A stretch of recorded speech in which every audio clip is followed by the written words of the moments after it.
Je ne vais pas enregistrer les enseignements sur l'ordinateur, mais c'est pas grave. Un enfant de Dieu est une personne qui doit être capable de s'adapter aux situations. Alléluia. Nous avons des téléphones, des portables, donc soit nous enregistrons par portable et on ne vous le donne par Bluetooth.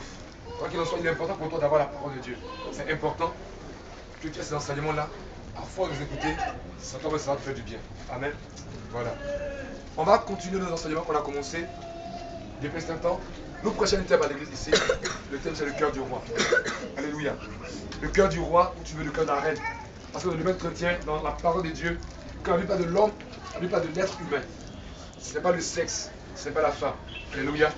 Voilà. Il y a des versets, par exemple, où c'est spécifique l'homme ou la femme. Quand Dieu dit par exemple que l'homme est le chef de la famille, il parle de l'être de l'homme en tant que sexe.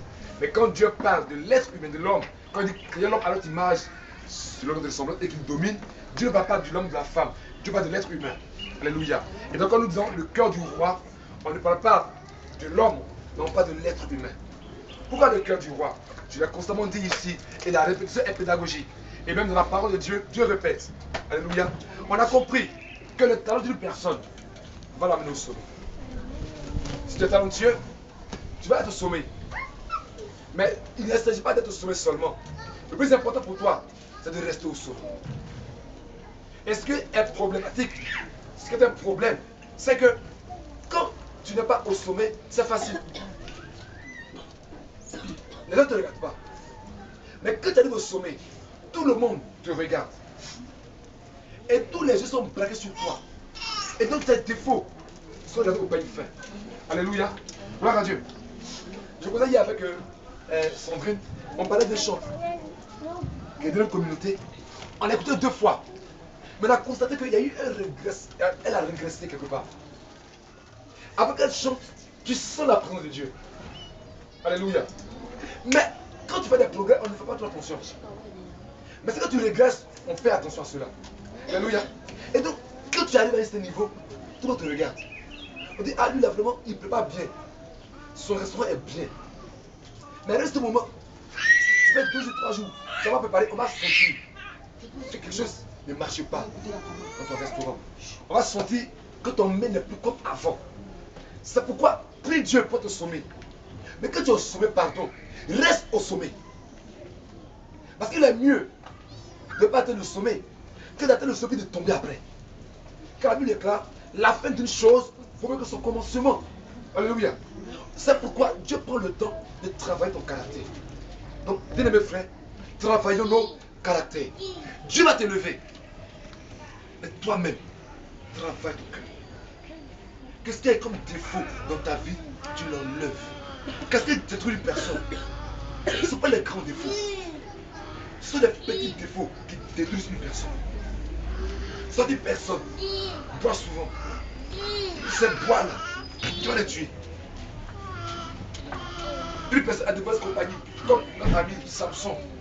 C'est de bonnes compagnies qui ont mis fin à son rêve. Aujourd'hui, il y a des choses qui peuvent te détruire. J'en parlerai chrétien. Pardon. Aie des balises. Aie des garde-fous dans ta vie. Aie des garde-fous dans ta vie. Il est vrai que tu peux causer à quelqu'un jusqu'à 3 du matin. Il n'y a pas de péché dedans. Ou bien. Mais toi-même, comme tu sais où tu vas, il y a des choses que tu fais pas. Alléluia. Est-ce qu'on entend? Est-ce que c'est comme moi? Ceux qui sont élevés, ceux qui vont loin dans la vie, ils se donnent des règles plus sévères que la normale. Est-ce qu'on entend? Vous allez dans le championnat anglais, dans le football. À présent, c'est l'un des meilleurs championnats au monde. Mais leurs règles au football ne sont pas comme les autres règles.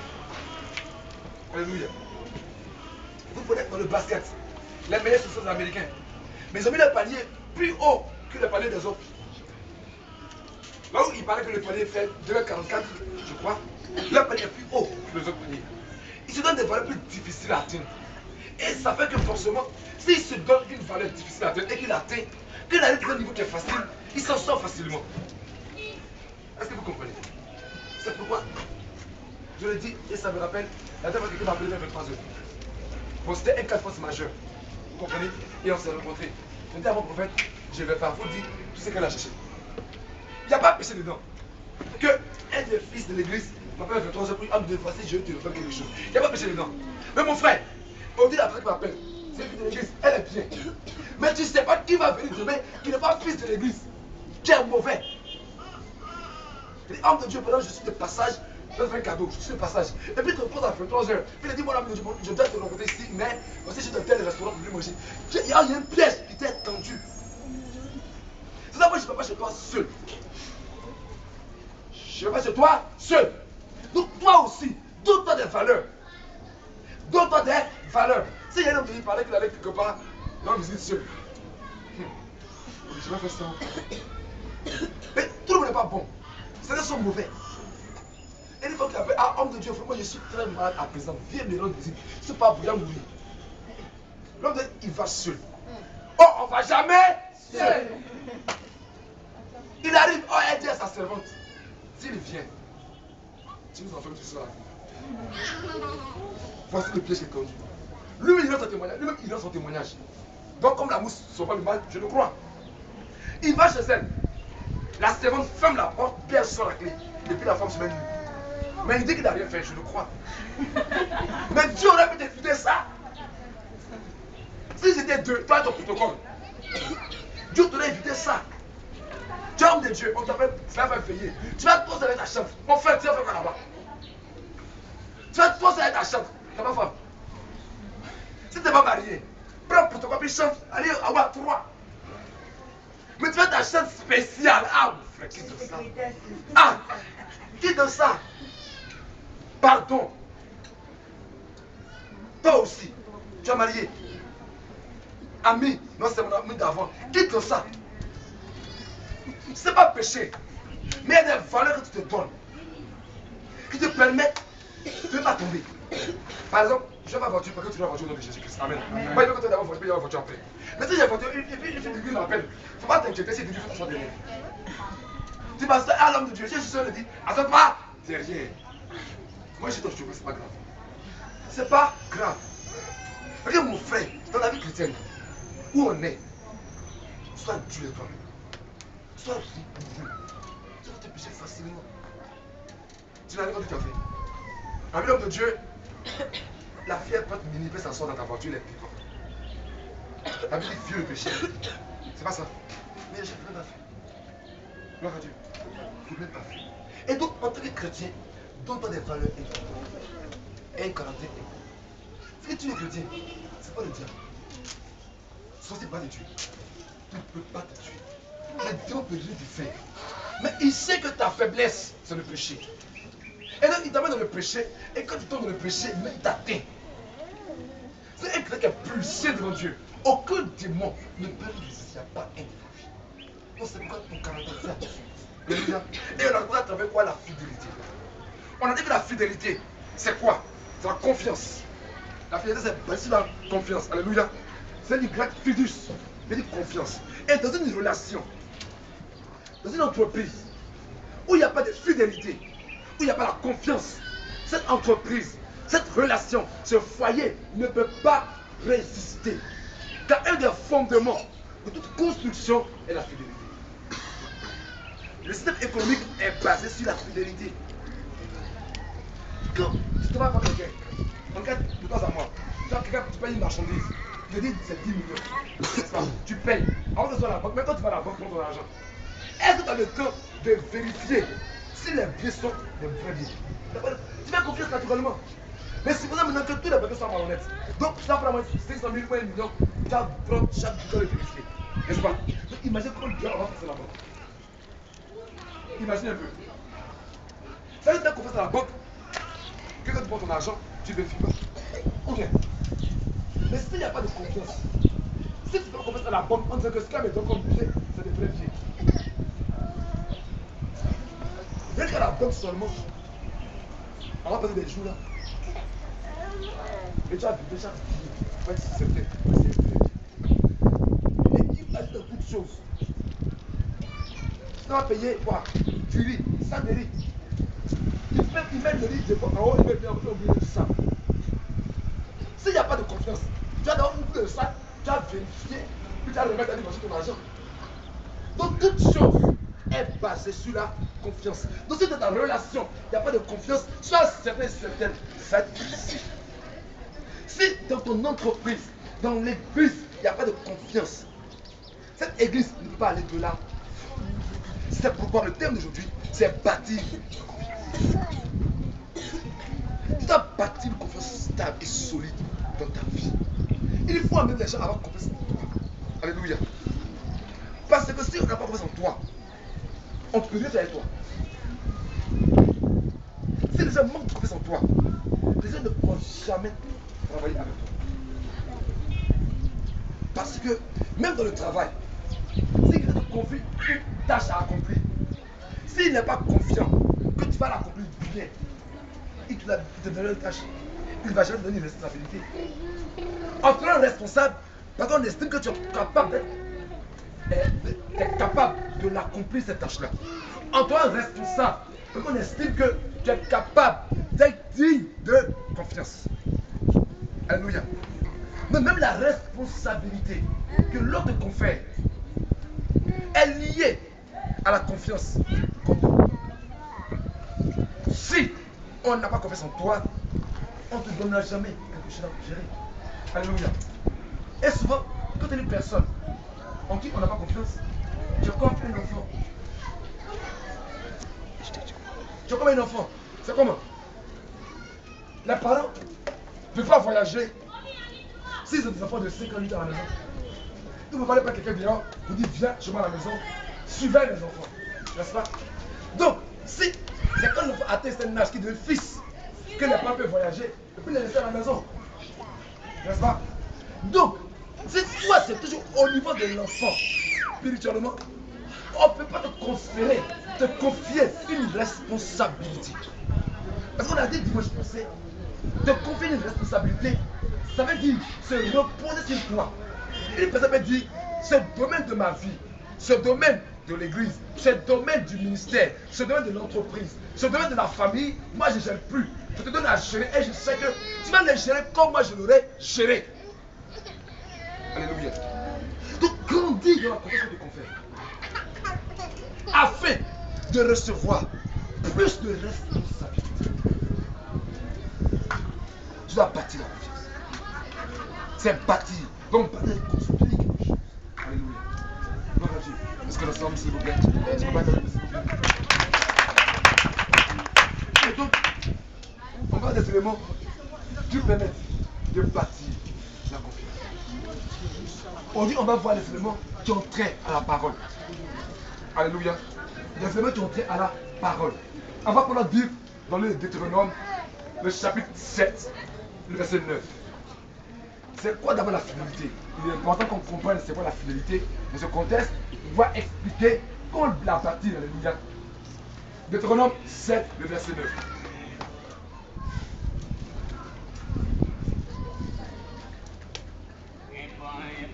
Deutéronome 7, le verset 9.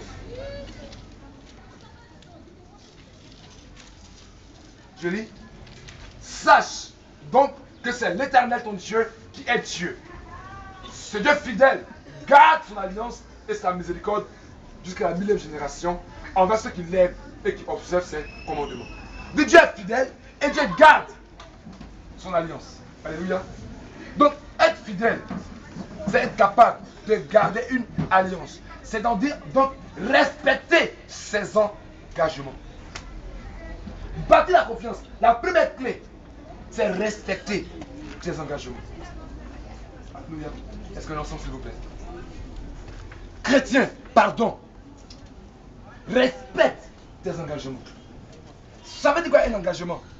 Quand tu fais une promesse, quand tu t'engages à faire quelque chose, quand tu donnes ta parole à quelqu'un, peu importe ce que ça va te coûter, s'il te plaît, il faut respecter, honorer ce que ta bouche a dit. Si tu ne respectes pas dans ce que tu as dit, personne ne peut respecter. Gloire à Dieu. Gloire à Dieu. Souvent on parle. Quelqu'un dit mon frère, il faut venir chez moi. Tu dis, j'ai compris. Toi, tu dis, laisse, mon frère, il faut laisser. C'est un nom qui amène par là. C'est démoniaque. C'est un nom qui amène par là. C'est démoniaque. Je dis oui, tout en sachant que tu vas faire. C'est démoniaque. Jésus dit que ton oui soit oui. Que ton non soit non. Tout ce que tu ajoutes vient du diable. Ça ne t'arrange pas. Dis-lui, ça ne marche pas. Mais ne dis pas oui, sachant que tu peux la faire. Que tu ne restes pas ta parole. Toi-même, tu détruis la confiance. Toi-même, tu détruis quoi? La confiance. On va prendre le passage rapidement, vous allez voir en fait de quoi.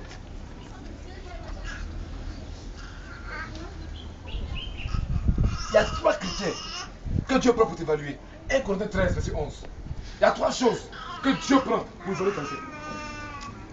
Il y a 3 choses que l'Éternel prend pour évaluer quelqu'un. 1 Corinthiens 13, le verset 11. Paul dit, lorsque j'étais enfant, je parlais comme un enfant. Je pensais comme un enfant. Je raisonnais comme un enfant. Lorsque je suis devenu homme, j'ai fait disparaître ce qui était de l'enfant. Alléluia. Paul dit, j'étais enfant. Il ne va pas de la physique, pas de la spirituelle. Il dit que j'étais enfant, je parlais comme un enfant. Je pensais comme un enfant et je raisonnais comme un enfant. Maintenant que tu es devenu grand, moi Paul, j'ai fait disparaître tout ce qui est de l'enfant. Donc qu'est-ce qui est de l'enfant alors qu'il a cité? Ses paroles, ses pensées et son raisonnement. Dieu dit, ce qui te détermine, tes paroles, tes raisonnements et tes pensées. Quand tu entends quelqu'un parler, par ses paroles, tu peux savoir s'il est enfant ou il est âgé, il est mature. Et donc, selon Dieu, ce qui te détermine, ce n'est pas ta connaissance, c'est tes paroles. Donc, la valeur que tu as dépend de tes paroles. Donc, si tes paroles n'ont pas de valeur, toi-même, tu n'as aucune valeur. Si quelqu'un ne peut pas attribuer la valeur à tes paroles, cette personne ne t'attribue aucune valeur. On évalue une personne, on estime une personne en raison, proportionnellement à l'importance qu'on accorde à ses paroles. Si les gens considèrent tes paroles, c'est qu'ils te considèrent. Si les gens ne considèrent pas tes paroles, c'est que ces personnes ne te considèrent pas. Toi-même, souvent, quand tu dis à ton enfant, ne fais pas telle chose et qu'il ne la fait pas, tu dois te respecter pas. C'est pas ça. Tu lui dis, tu ne me respectes pas. Mais si tu me respectais, tu aurais fait ce que je t'ai dit. Donc les gens te respectent selon qu'ils respectent tes paroles.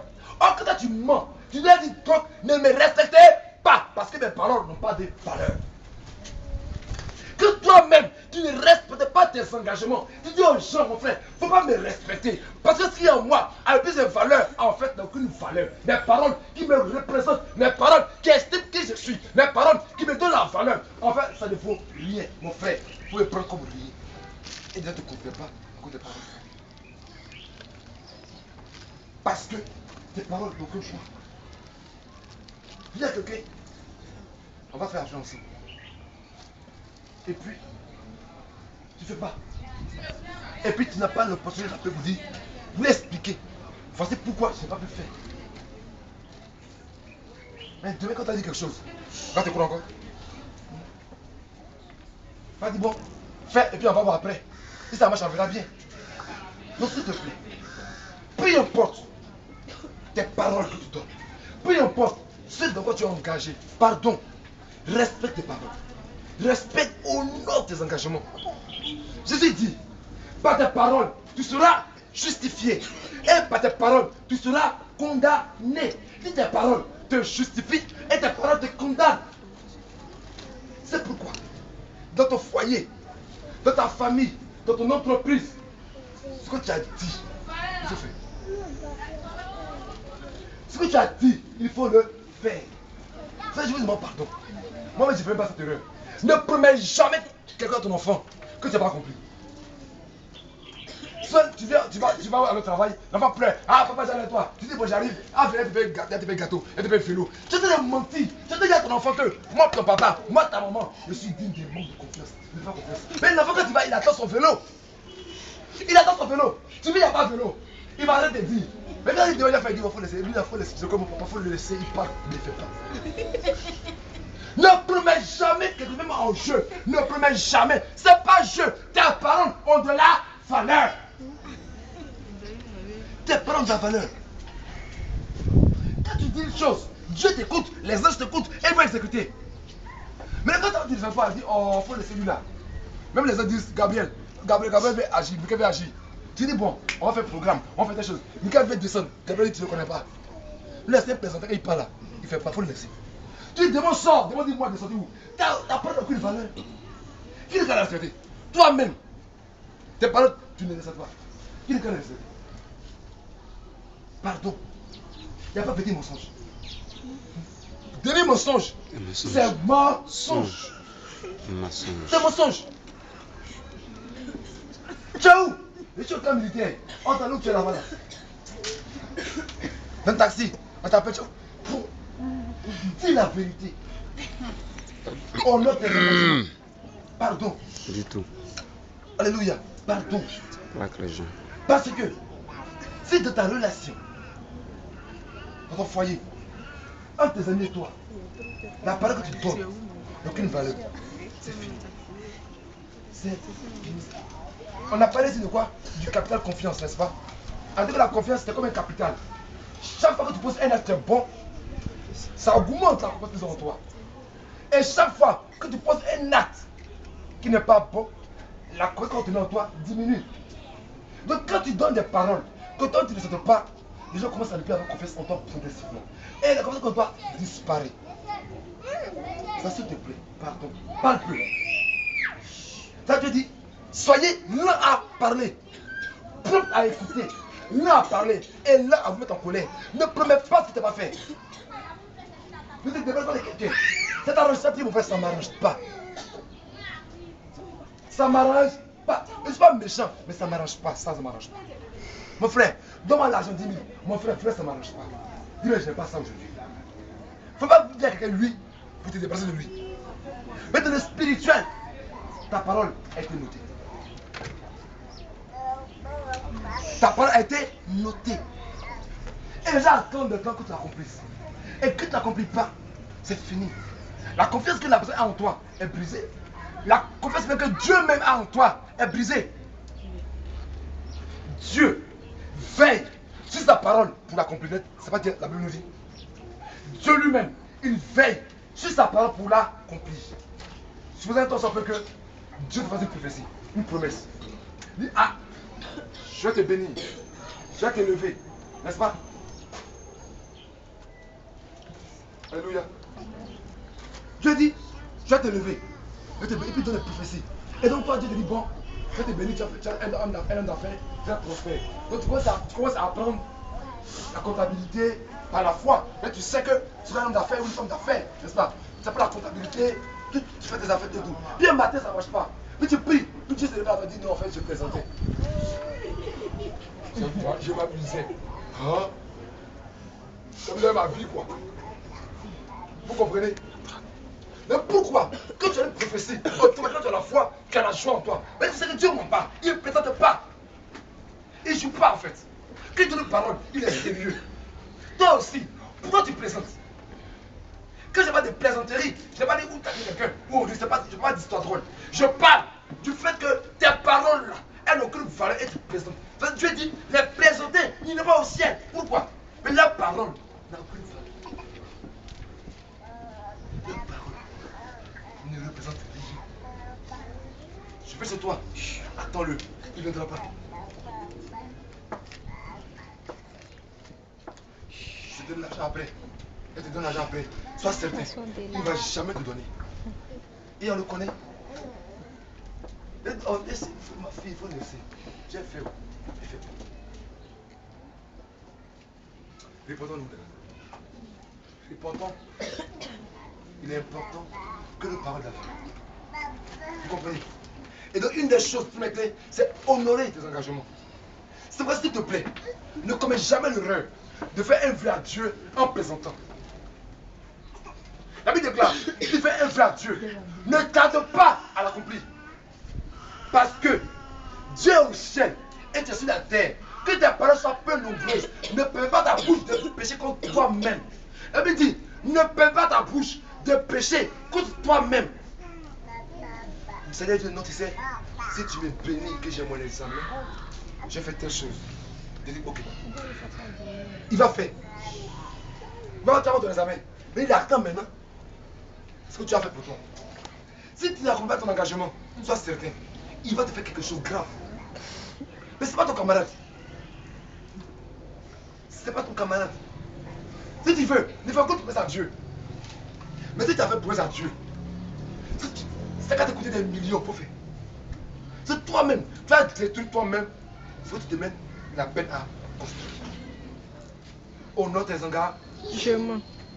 Alléluia. Aujourd'hui, ce n'est pas un enseignement de prédication pour te booster. C'est bien des conseils. On va loin. Un roi, ses paroles ont de la valeur. C'est quand le roi parle plus. Vous comprenez? On est ici ensemble ici. Quand on dit le président va parler, tout le monde va écouter. Mais ces paroles engagent la Côte d'Ivoire. N'est-ce pas? On est assis. On est personne parle, on ne va pas écouter. Quand on dit il y a un meeting de telle parti politique, les gars vont écouter. Même tu vas à un meeting, on dit bon, premier temps, puis après maintenant, c'est le président, mais c'est toi qui passe. Mon frère, quand il va commencer à parler, tout le monde écoute. Parce que ce qu'il dit a de l'importance. Toi aussi, ce que tu dis est vraiment. Tes enfants, considère tes paroles. Tes collègues au service, tes amis, ton conjoint, considère tes paroles. Donc s'il te plaît, parle plus. Tu as peu de promesses. Mais quand tu promets une chose, si tu oublies trop, il faut écrire. J'ai promis déjà à telle personne. Tu écris, il ne faut pas oublier. Et ce que tu as promis, il faut faire. Et quand tu as accompli cette promesse, ça augmente la confiance qu'ils ont en toi. Alléluia. Et ça solidifie ta vie. Et ta vie est stable. Est-ce qu'on est ensemble? Est-ce qu'on va parler de ça?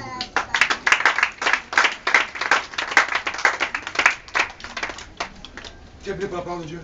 Amen. Amen. On va continuer. La deuxième chose, c'est tes engagements, mais c'est aussi dire la vérité. C'est aussi dire la vérité. Alléluia. Comme on l'a dit, dis la vérité.